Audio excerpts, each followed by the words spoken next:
Welcome, everyone. Thanks to Notre-Dame de Chartres, more than 200 people are gathered today, here or online, to open the celebration in the United States of the 1,000-year jubilee of the cathedral. What an exciting moment! All those who have visited the Cathedral of Notre-Dame de Chartres carry with them a deep impression of the uniqueness of the place and of its cultural and spiritual significance.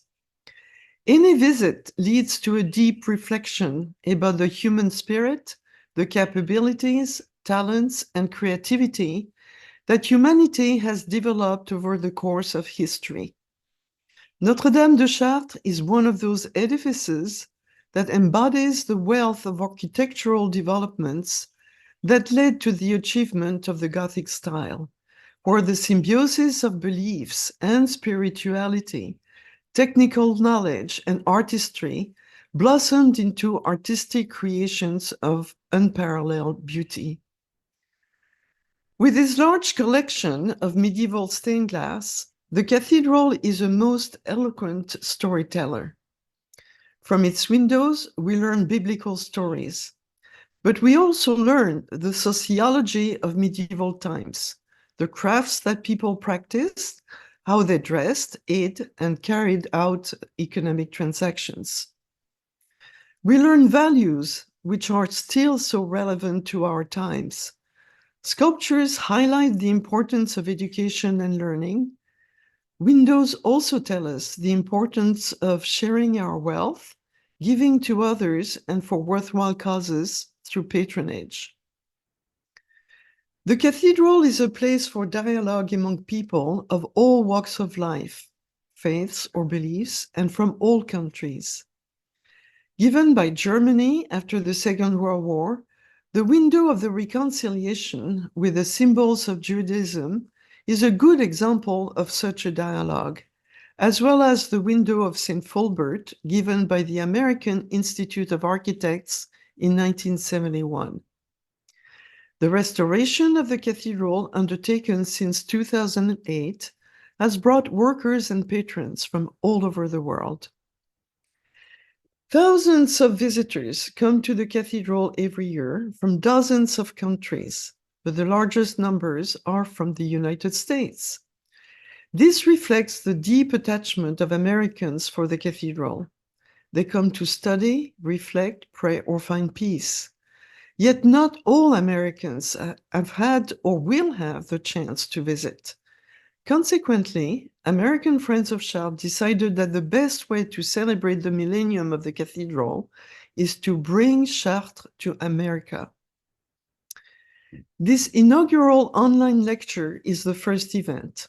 We dedicate it to the memory of Michael Klug, who was on AFC's advisory board for 3 years.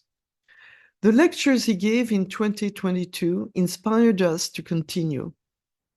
Over the course of the next 2 years, we will continue such lectures, but we will also have in-person events throughout the United States. These events will be carried out in partnership with the Villa Albertine and many French and American cultural institutions.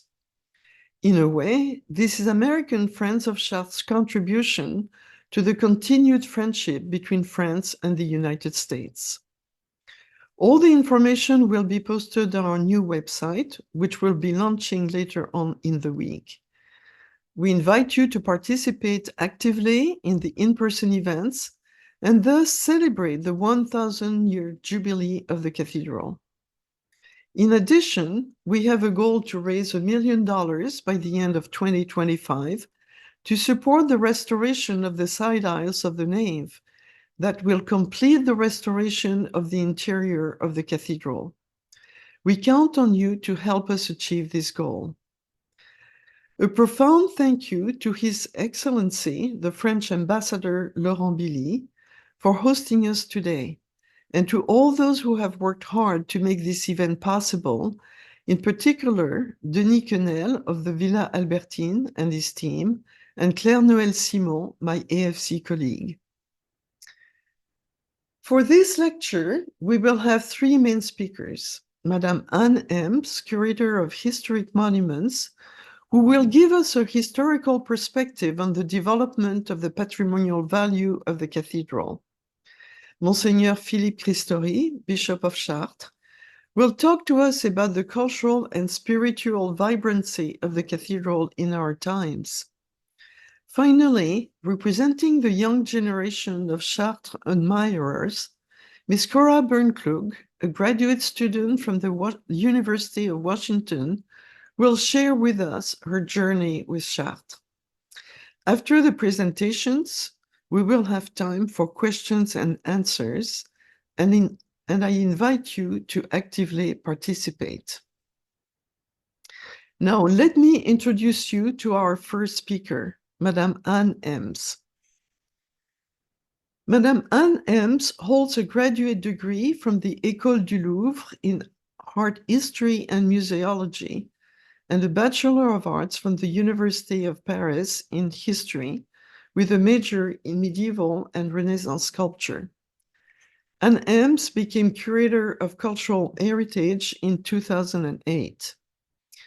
After her appointments in the regions of Poitou-Charentes and Auvergne-Rhône-Alpes, in 2019, Anne became Curator of the Historic Monument Department of the Centre-Val de Loire region that is responsible for the conservation of Notre-Dame de Chartres. Anne also teaches at the National Institute for Cultural Heritage in Paris and chairs the Conference of Regional Curators of Historic Monuments. Anne will talk about Chartres in the city and how it evolved over the past 1,000 years to be France's first site to be registered as a UNESCO World Heritage Site. Thank you, Anne, for being with us today from Orléans, France.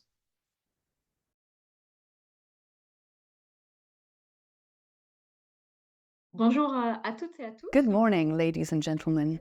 Allow me to introduce myself. My name is Anne Embs, and I am Cultural Heritage Curator, head of the Historic Monuments Department of the Centre-Val de Loire region. I'm responsible for, amongst other monuments in the region, Chartres Cathedral. Today, I want to take you on a brisk walk through time to jointly observe the millennium-long gaze cast upon the destiny of this cathedral. For this, I have selected 3 periods that are both temporal and spiritual milestones, which seem to me to be the markers of the life of the cathedral. The year 2024 celebrates the millennium of the consecration of the crypt of Chartres Cathedral in 1024. This consecration followed the launch of the construction of the cathedral after the disastrous fire of 1020. It also marked, on a broader scale, the renewal of the cathedral, and more generally that of the School of Chartres. For a millennium, the cathedral has left its mark on the religious, architectural, and urban life of thousands of faithful, pilgrims, or just simple admirers. The cathedral is, above all, the image of the heavenly Jerusalem. The cathedral is first and foremost the seat of the bishopric, the capital of the diocese, the first among the churches of a territory, and this must be expressed in its architecture and its inscription in the urban landscape. In Chartres, the construction of the Gothic cathedral took place between 1134 and 1260. This magnificent Gothic cathedral, so immense in its city, aspires to be the representation on earth of the heavenly Jerusalem.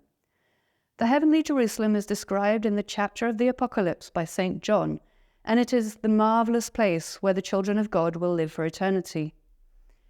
It is a tangible place that can be described through its architecture, its precious materials, and it is also a spiritual place of communion with God. In this, the symmetry with the cathedral is perfect. It is at once architecture of stone and glass and the living house of God. It is the masterpiece of Gothic architecture that you can still admire today. The construction begins with the western facade around 1150, a so-called harmonious facade based on a ternary composition, 3 portals, 3 bays, 3 levels of elevation, in reference also to the text of St. John that I quote, 3 gates in the east, 3 gates in the north, 3 gates in the south, and 3 gates in the west. On the screen, on the left, the so-called harmonious facade with its 3 levels prominently features kings and queens of the Old Testament, alluding to the genealogy of Christ, also cited in the text of St. John, which references the tribes of the sons of Israel. On the main tympany of the royal portal to the right, you can see a representation of the tetramorph, that is, Christ in a mandorla, surrounded by the symbols of the 4 evangelists. The iconography also stems from the text of St. John from the Apocalypse. The invocation of this text is omnipresent in the cathedral. This then underpins the total construction of the cathedral within a great stylistic homogeneity. It is probably the most representative edifice of the golden age of classical Gothic in France. It is the Gothic of the generation of great cathedrals, Reims, Amiens, of course, and Paris. On the left, you see the floor plan of the cathedral, its nave, its aisles, its highly developed choir with its double ambulatory. To the right, an internal elevation of the cathedral, which has 3 levels. The number 3 leads the eye upwards to the heavens. The vertical thrust is one of the fundamental principles of Gothic art. As a comparison, I want to show you the interior views of Reims and Amiens cathedrals. So on the screen, you have on the left the Cathedral of Chartres and on the right, the Cathedral of Amiens. And here on the left, the Cathedral of Reims and on the right, the Cathedral of Chartres. The importance of light is theorized very early by the Church, but it is especially Abbot Suger who will forge an indissoluble link between light and Gothic architecture. This theory was applied almost immediately at the Abbey of Saint-Denis around 1140. You can see on the screen the ambulatory of the Abbey of Saint-Denis, which was built around 1144, just a bit before the reconstruction of the Cathedral of Chartres began. You can see large windows opened in the chapels of the ambulatory, which thus bring a lot of light into the interior of the building. And above all, you can see that the chapels are open. Between them, there is no wall. In fact, the space is completely clear without partitions, and the chapels open onto the ambulatory by a system of very fine columns, which allows the light to diffuse throughout the building. On the right, here is an example of stained glass from the Abbey of Saint-Denis, which just so happens to feature Abbot Suger himself as the donor of the window. The light bears witness to the divine presence. It evokes the description of the heavenly Jerusalem, and I quote, transparent as crystal. Hence the constant desire to avoid wall surfaces in order to let in as much light as possible.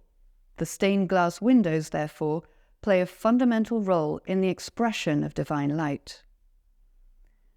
On the screen, you can see 3 spectacular stained glass windows of the western facade of the Cathedral of Chartres.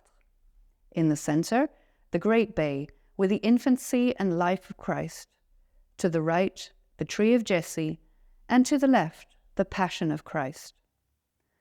The effect of the stained glass windows is spectacular. The cathedral becomes a sort of monumental glass case where colors vibrate to evoke the precious stones of the heavenly Jerusalem. Indeed, the figurative scenes are enclosed in medallions, which you can see in the image with the windows of the western facade. So each scene is enclosed within a small medallion.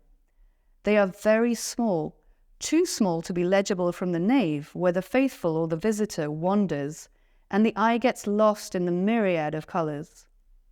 By contrast, the effect on the senses works very well.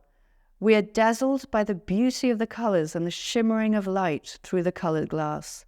And I quote St. John again, its brilliance is comparable to that of a very precious stone.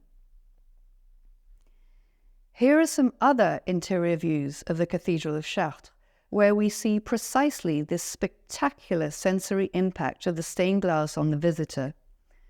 The reverse side of the western facade, the north rose, and some details where you can see these little scenes enclosed in geometric shapes, either medallions or diamond shapes. On the left, the window which is dedicated to the story of Charlemagne. And on the right, the Blue Madonna, which is the oldest window of the cathedral. This spectacular and emotional process, literally playing on the senses, will find its culmination with the creation of the Sainte-Chapelle of Paris.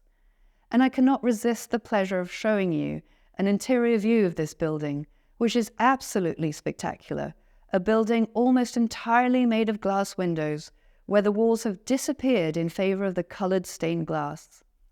At the Sainte-Chapelle, these windows are dedicated to the Old Testament and the life of saints.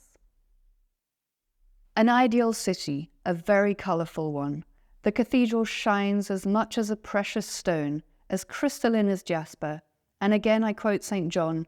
He speaks of sapphire, chalcedonies, emeralds, sardonyx, carnelians, amethysts, and I could go on.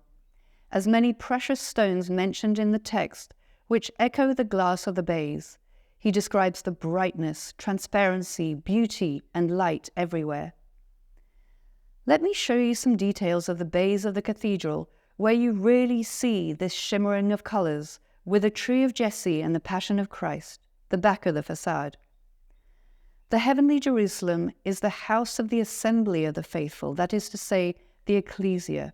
Thus, architecture, sculptures, stained glass windows, art objects, all contribute together to the representation of the heavenly Jerusalem. The contemplation of real light elevates one towards the divine light. The cathedral is the image of the celestial city. But it is not just the reflection of divine light, it is also this cathedral, inscribed in its time, sometimes the victim of earthly vicissitudes. From the 18th century onwards, it has known a series of attacks on its integrity, and it is this succession of attacks that will gradually raise awareness of cultural heritage conservation. In 1763, the medieval rood screen was demolished. On the screen, you can see two engravings that still depict this rood screen built in the 13th century. Part of the reliefs are buried in the cathedral, which was a traditional custom whereby objects or statues, sometimes destroyed or broken, were buried in the ground of the building. This demolition of the rood screen is the first serious damage to the perception of the medieval cathedral. Even today, we try to understand where and how the rood screen was placed and how it functioned in relation to the entire choir. It is a subject of both historical and archaeological research. Here on the screen, you can see an attempt to reconstitute the rood screen. It is a working document made by the chief architect of historical monuments, Jean Manoury, in the 1950s. It is a relief that comes from the rood screen, and you recognize the nativity scene. The reliefs have been well preserved. Those that have come to us have been buried and are thus still relatively well preserved and not too damaged or altered. These are reliefs with significant dimensions that will be presented in the treasure of the Cathedral of Chartres. In 1766-1767, the choir of the cathedral was completely transformed under the impetus of the architect Victor Louis. The purpose was about both replacing the rood screen that had disappeared by constructing a new one, but also completely remaking the decor in a totally different style. It is a decor of marble and stucco bas-relief that were put in place in a Rococo style, which, as you can imagine and can see today, completely contrasts with the rest of the building.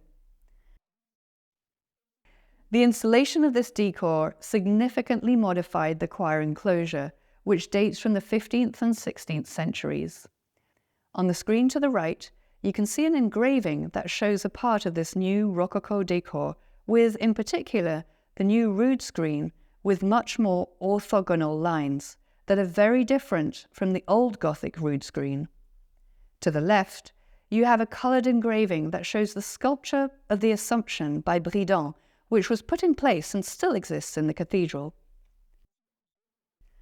Again, here on the screen, you can see the current view of the choir of Chartres Cathedral with its very colourful decor, a decor of false marble. You also see the sculpture of the Assumption at the back of the choir, which cohabits with the Gothic elevation just above it. The installation of this new decor will irreversibly change the relationship between the choir enclosure and the choir itself.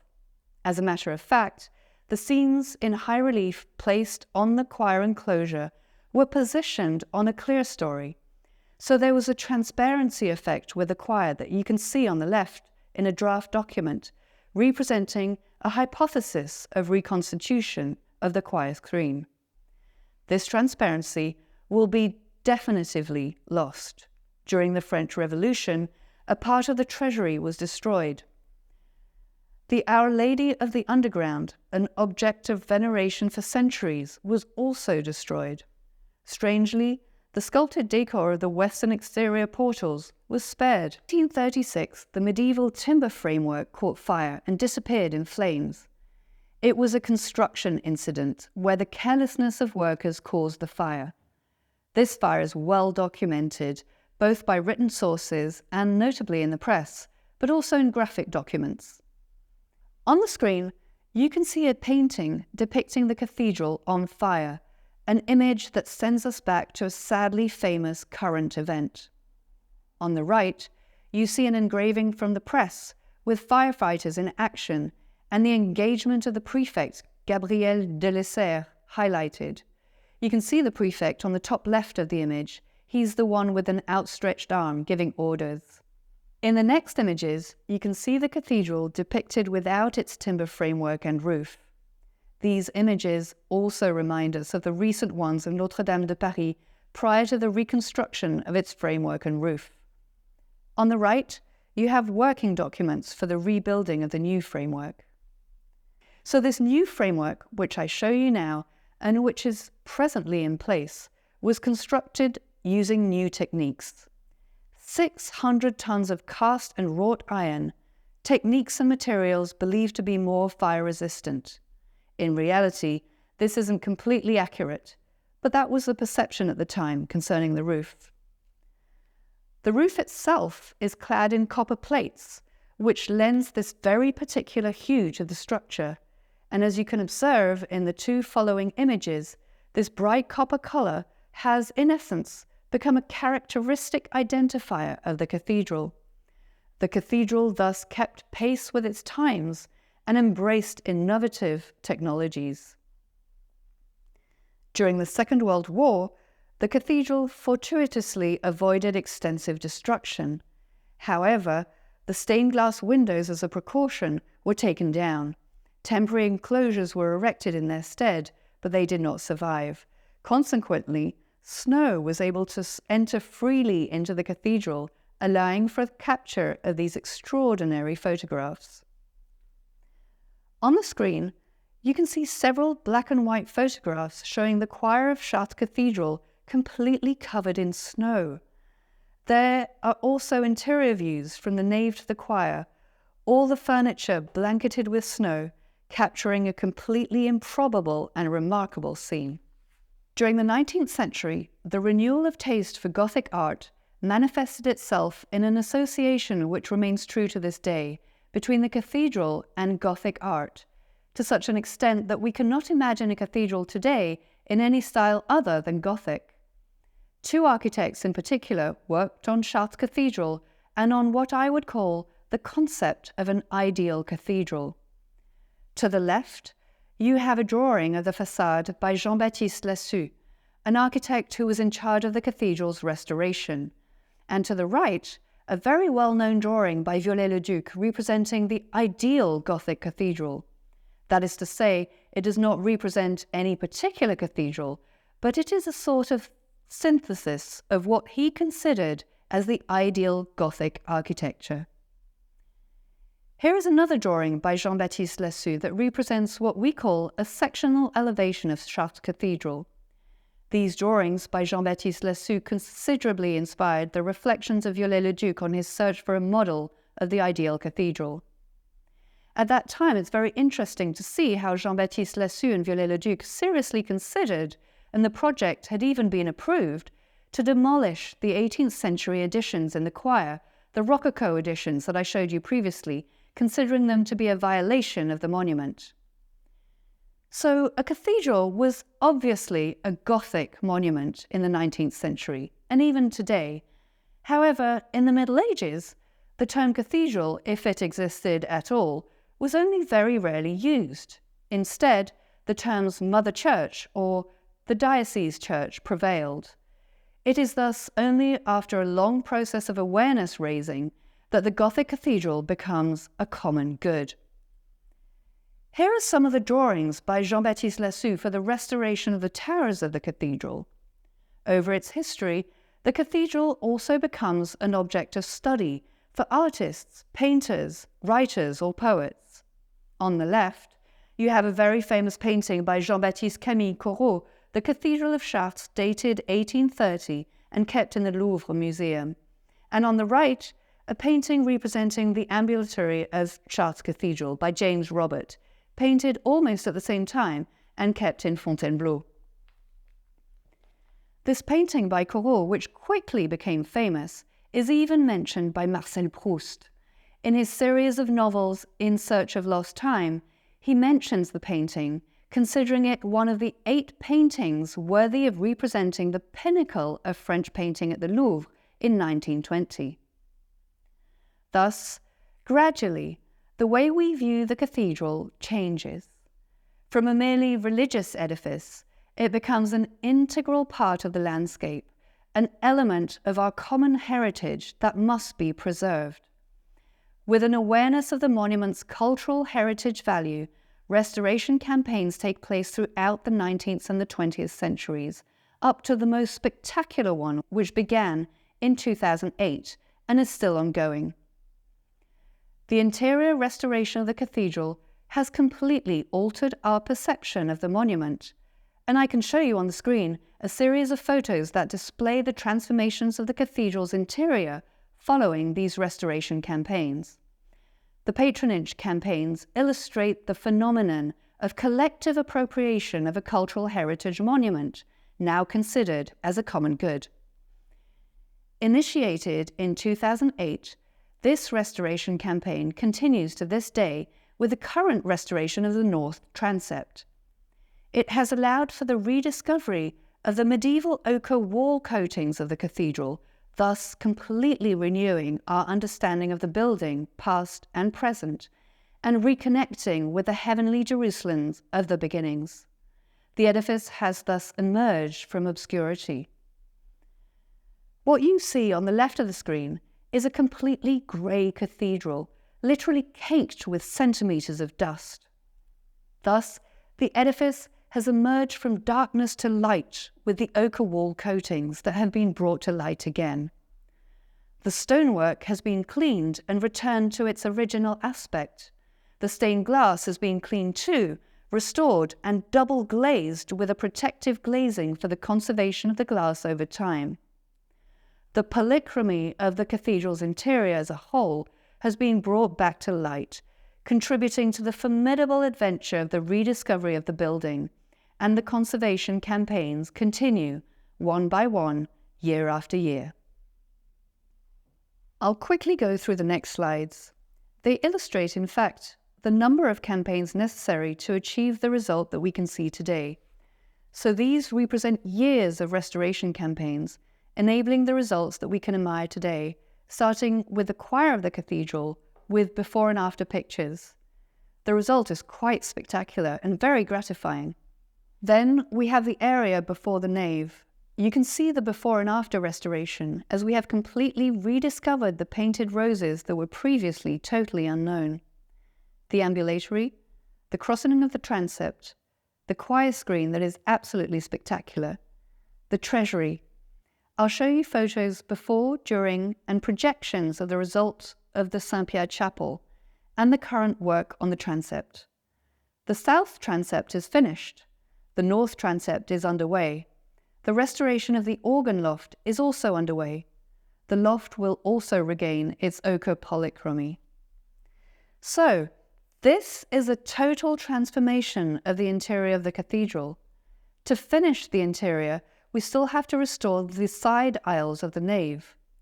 Other works yet to come, the South Portal and the Jean de Beauce Tower, works that should start for the tower in 2025. The collective appropriation of the cathedral goes well beyond the local framework. With the inclusion of the cathedral on the list of UNESCO World Heritage Sites in 1979, the exceptional universal value of the cathedral is recognized.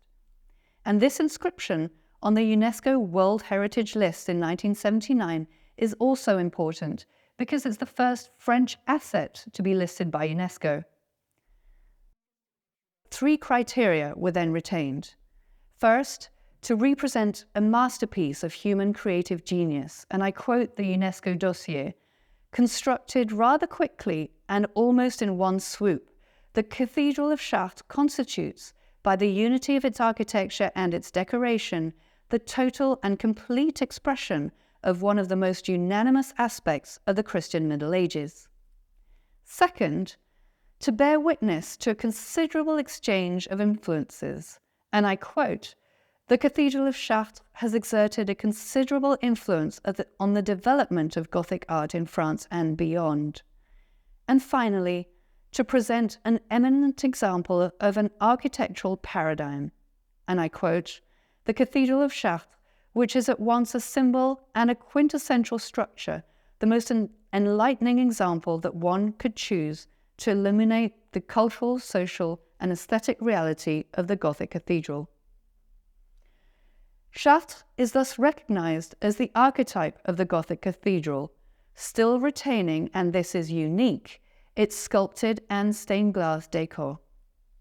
To crown this recognition, in 2022, a scenic landscape directive was adopted to protect the full visibility of the cathedral over an area covering 102 municipalities over more than 30 kilometers away.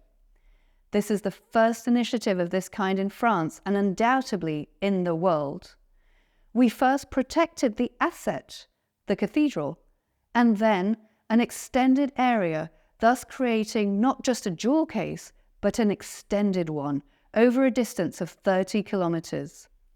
This scenic landscape directive aims to preserve the view of Chartres Cathedral, that celebrated view that I'm showing you on the screen. It aims to maintain the visibility of the cathedral on the horizon. Indeed, the Cathedral of Chartres constitutes a symbol and an exceptional example of a Gothic cathedral, occupying a remarkable position in the Beauce Plain. You can see it from kilometers away, and its recognizable silhouette constitutes a particularly striking signal in the landscape. The Landscape Directive sets orientations and fundamental principles, especially by establishing the maximum heights of constructions and tree cover, by defining an exclusion zone for very tall objects, in particular wind turbines and isolated poles, and by setting a color palette to better integrate new constructions into the landscape. These principles ensure that the view of the monument is maintained while allowing for the necessary development of the territory. This approach is absolutely unique. Thus, over the span of a millennium, the cathedral, from seat of the diocese and religious edifice reflecting the heavenly and earthly power of the Church, has gradually become a major element of universal cultural heritage, an asset to be preserved and passed on to all of humanity. To conclude this lecture, I want to show you the oldest representation of the cathedral. It's not easy to see. On the left, you can actually guess the facade of the cathedral surrounded by its towers. It's a painted representation dating from the 14th century, and it's preserved in the Saint-Pierre Chapel of the cathedral. The chapel is the new location for the cathedral's treasury. It is indeed remarkable to have preserved this representation of the cathedral since the 14th century. This painting, for me, is the symbol of the remarkable continuity of the vibrancy of this edifice. I thank you for your attention, and I wish you a very good day. Thank you, Anne, for this most enlightening and informative presentation. Let me now introduce our second speaker, Monseigneur Philippe Christory. Monseigneur Philippe Christory was appointed Bishop of Chartres by Pope Francis in February 2018, and his episcopal ordination took place 2 months later, on April 15th, 2018. Philippe Christory was raised Catholic in northern France, but detached himself from the church for a few years. During his studies in mechanical engineering, he did an internship in South Carolina and visited California, Hawaii, and the Pacific during his military service in the French Navy. He also worked as an engineer in France, Sudan, and England. Rediscovering his Catholic faith through the community of Emmanuel, at 29, he entered the French seminary in Rome, where he obtained his canonical license in theology with a major in Mariology. Ordained into the priesthood in 1992, he served in several positions in Paris and in the south of France. He also served on the international board of the Community of Emmanuel. Monseigneur Christory will talk to us about the contemporary life of the cathedral. Philippe, it is a privilege to have you with us today from Lourdes, France. I'm Philippe Christory, Bishop of Chartres, and I'm very happy to talk to you about our cathedral. And the title we have for this talk is A Living Place for Our Time. To start, I will say that for 800 years, Chartres Cathedral has overlooked the plains of Beauce, a rich agricultural land. It is situated on a rocky hill that has successively seen Celtic, Roman, and medieval settlements of great historical importance. For example, in the lower town of Chartres, there are the remains of one of the largest Roman pagan temples in the entire empire, the Gallo-Roman sanctuary of Saint-Martin-au-Val. It is a site of ongoing archaeological excavations. With its elevated position, Notre-Dame de Chartres towers over the plains of Beauce and is visible from 28 kilometers around. While its beauty and impressive dimensions, its 2,500 square meters of 13th century stained glass, make it a cultural heritage site that France carefully maintains and is visited by people from all over the world. It is above all a church built by the faith of Christians. Those who built it did not envisage that it would be for cultural heritage. They were constructing a place of worship. Even today, Notre-Dame de Chartres hosts daily Eucharistic celebrations, funerals, weddings, and baptism performed in the medieval baptistry, the crypt. People come on pilgrimage, pray the rosary, and confide in Our Lady. She is referred to by several names: Our Lady of the Pillar, the Blue Madonna, and Our Lady underground in the crypt. Chartres became dedicated to the cult of Mary from the early days of the Christianization of the area in the first centuries of our common era. The cult was further strengthened in the 9th century by the arrival of a unique relic of the veil of the Virgin Mary.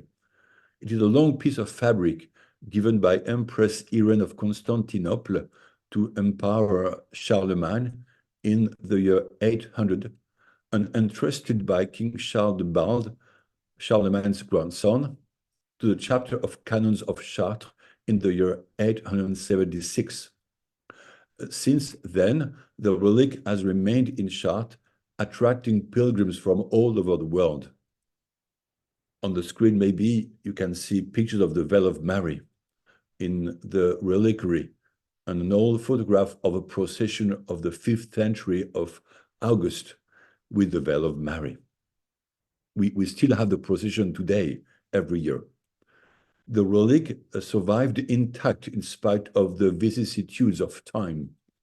The dramatic fires of 1020 and 1194, the French Revolution's attempt to destroy church property in 1793, the fire of the roof in 1836, and World War II, a miracle of not or not, the relic is an object of devotion for pilgrims.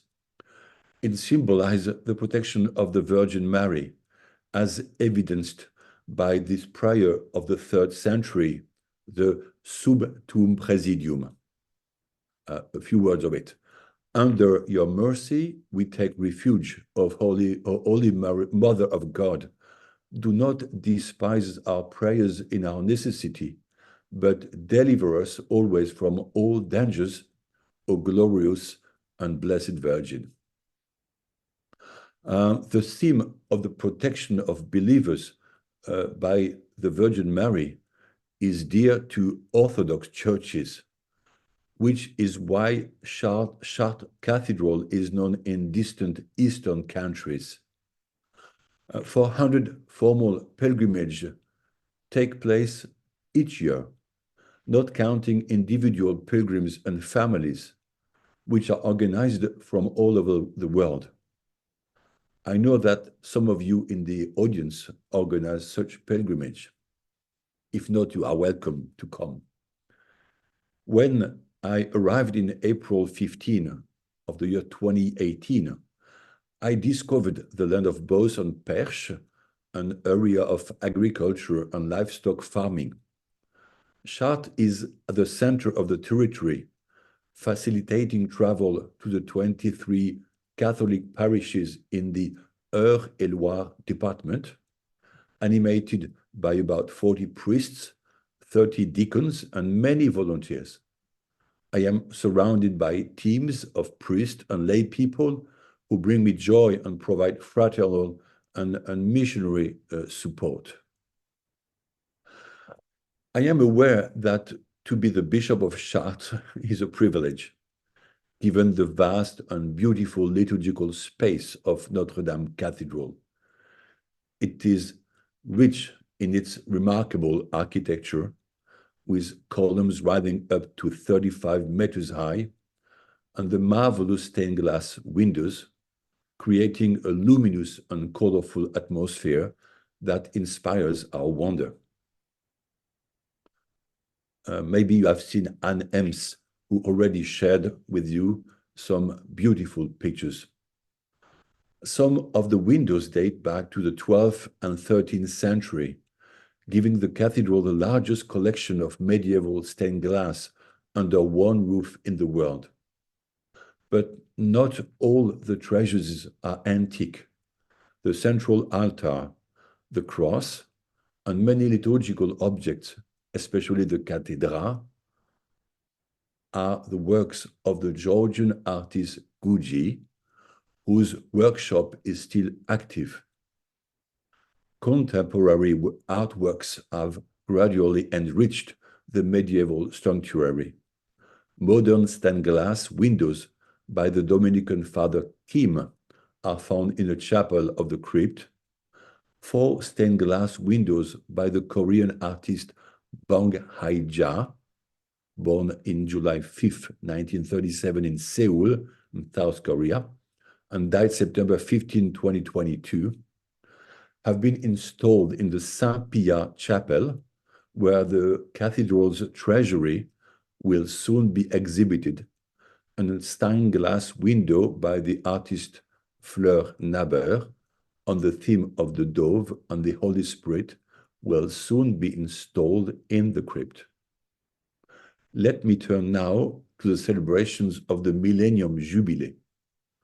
From September 8, Feast of the Virgin Mary Nativity 2024, to August 15, 2025, the Millennium Jubilee of the Romanesque crypt will take place. After the fire of 1020, which destroyed the wooden church that he found upon his arrival in Chartres, Bishop Fulbert committed to rebuild the church into a larger one. In the autumn of 1024, he wrote a letter specifying that the plastering of the crypt was completed. With its 250 meters, it is one of the longest in the world. Notre-Dame underground is venerated there. The Jubilee will invite pilgrims to tour the crypt, guided by explanatory panels to support their spiritual journey, while revealing the beauty of the place. Then the pilgrim will ascend to the nave that stands above the crypt, where a jubilee door will be installed, symbolizing the passage that each one can make upon entering the house of God, by welcoming the gospel as a guide, by choosing Jesus Christ as Savior and Lord, by welcoming the Virgin Mary as a heavenly mother. Volunteers and guides will help visitors follow this path.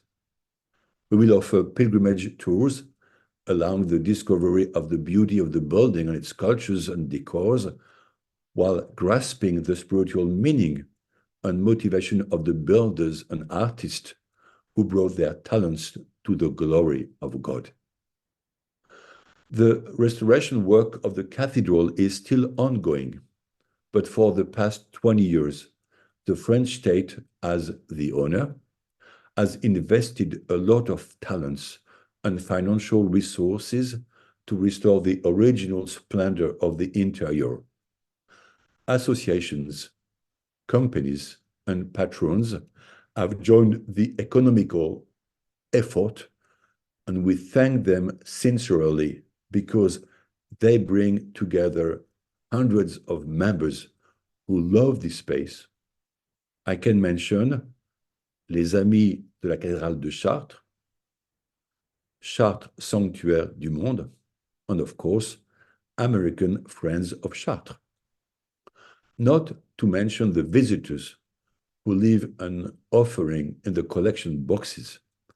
Their donation has funded the restoration of certain stained glass windows. I'd like to remind you what is going on in France, especially. The civil law of December 2nd, 1905, known as the separation of church and state, has clearly defined the relationship between the church and the state. The state does not finance places of worship per se. The state does not single out any religion, but guarantees the freedom of all citizens to live their faith freely and securely.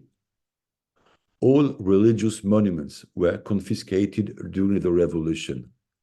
Then in 1905, the ownership of churches was allocated to the municipalities, while cathedrals became the property of the French state. As owners, municipalities and the state must maintain the buildings and protect them as part of the country's cultural heritage, especially if these buildings are classified as historical monuments. The law clearly states that admission remains free and that the use of these places is religious, placed under the responsibility of the Assini, generally a priest appointed by the bishop. Yet the church and the state work together to preserve the buildings. Third, in Chartres, we are in frequent contact with members of the DRAC, it means Regional Directorate of Cultural Affairs, and various architects of historical monuments for the proper use and restoration of the monument. This partnership allows each party to benefit and ensures the remarkable work quality of restoration works. Since the Middle Ages, the Church has had a social mission which it continues today. While continuing its evangelization mission, one of its important activities is to provide assistance to the poor, the elderly, in hospitals and nursing homes, and religious education to school children. Throughout history, the Church has inspired and encouraged artistic creation, and we continue to do so thanks to those who support us financially. This helps artists and restorers, with Chartres being internationally known for its glass-making workshops. It is my responsibility as the Bishop of Chartres and guardian of this magnificent and unique cathedral to thank you for your financial support. Thank you so much. In a world where some wage wars, we believe that the best of humanity will continue to be expressed through fraternity and peace that foster creation.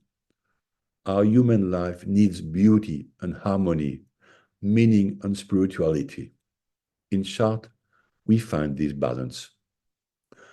Thank you wholeheartedly for your participation and efforts here in the United States to communicate on and to disseminate the value of the world to the world, the value to the world of Notre-Dame de Chartres, excuse me. This meeting illustrates these efforts, and I thank all those who are participating today. I cannot conclude without inviting you. The Church of Chartres is waiting for you. You can find a warm welcome and lodgings at the Hôtellerie Saint-Yves in the former seminary, with simple and beautiful comfort in an ancient setting that should make you happy, right next to the cathedral. It is a meeting place for symposia and a resting space for pilgrims. You are welcome. Before I leave you, you will see, I suppose, so a slide. I want to show these final pictures. It is a picture of the restored keystone located at the intersection of the nave and the transept. It will be unveiled. It is now unveiled, in fact, and it's just beautiful. It's a large, full of color and gold piece of architectures just at the top of the altar. So it's my small gift to you, this picture.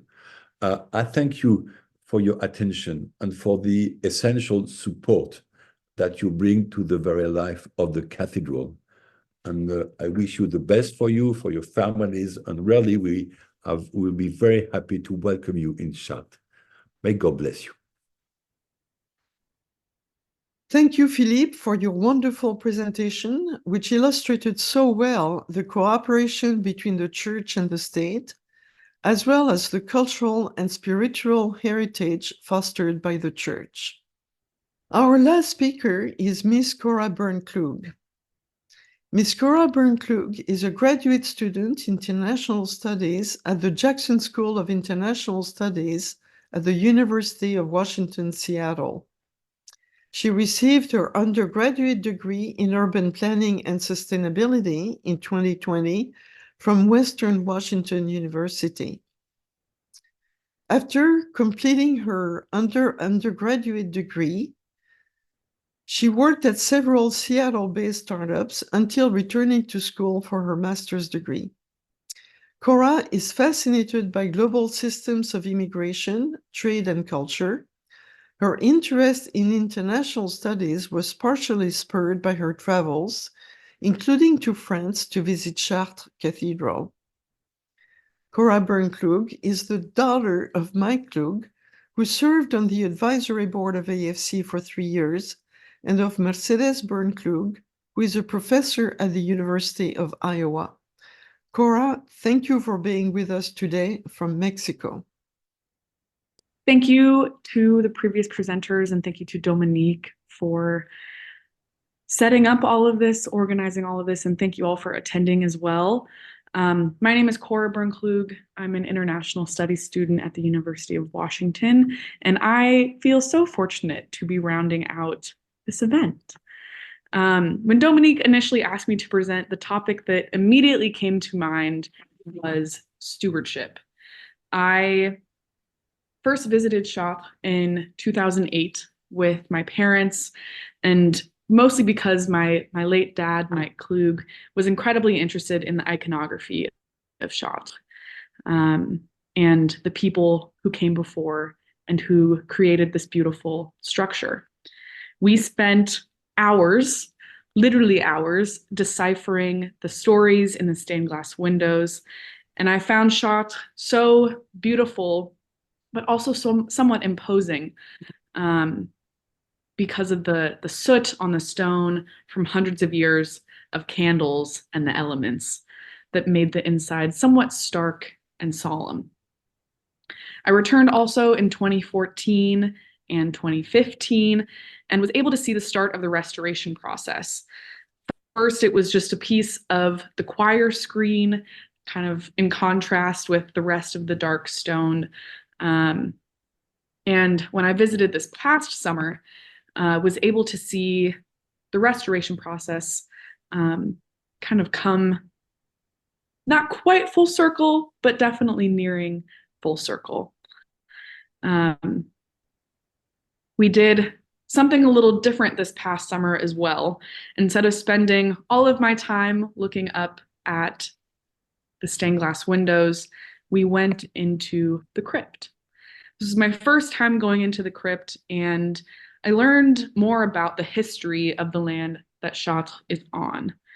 The tour guide told us about the Druids who first identified the land as sacred and important because of the combination of limestone and granite, and because of the spring that brought healing water to the surface.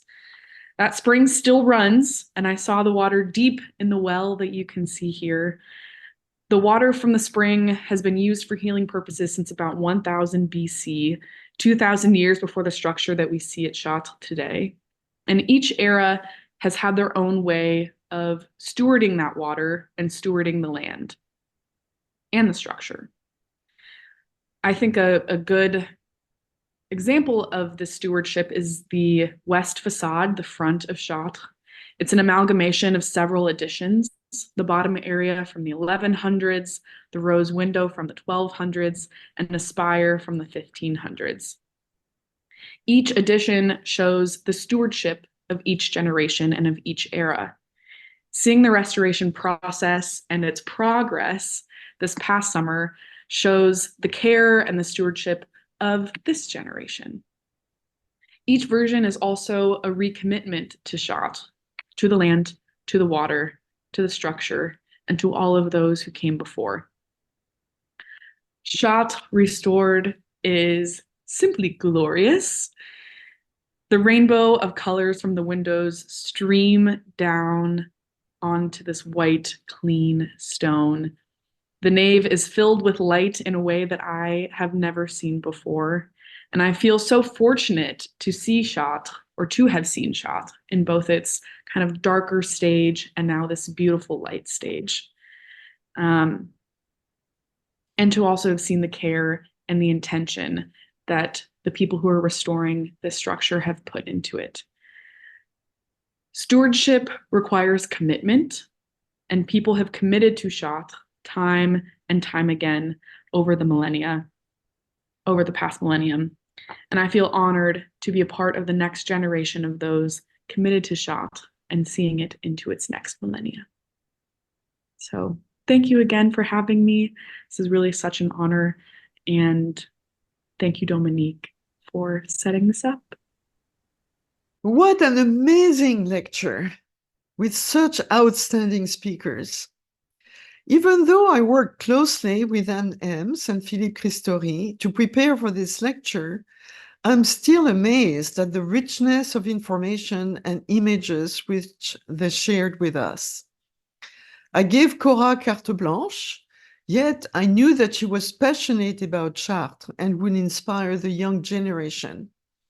Let me give here special greetings to the high school students in the room.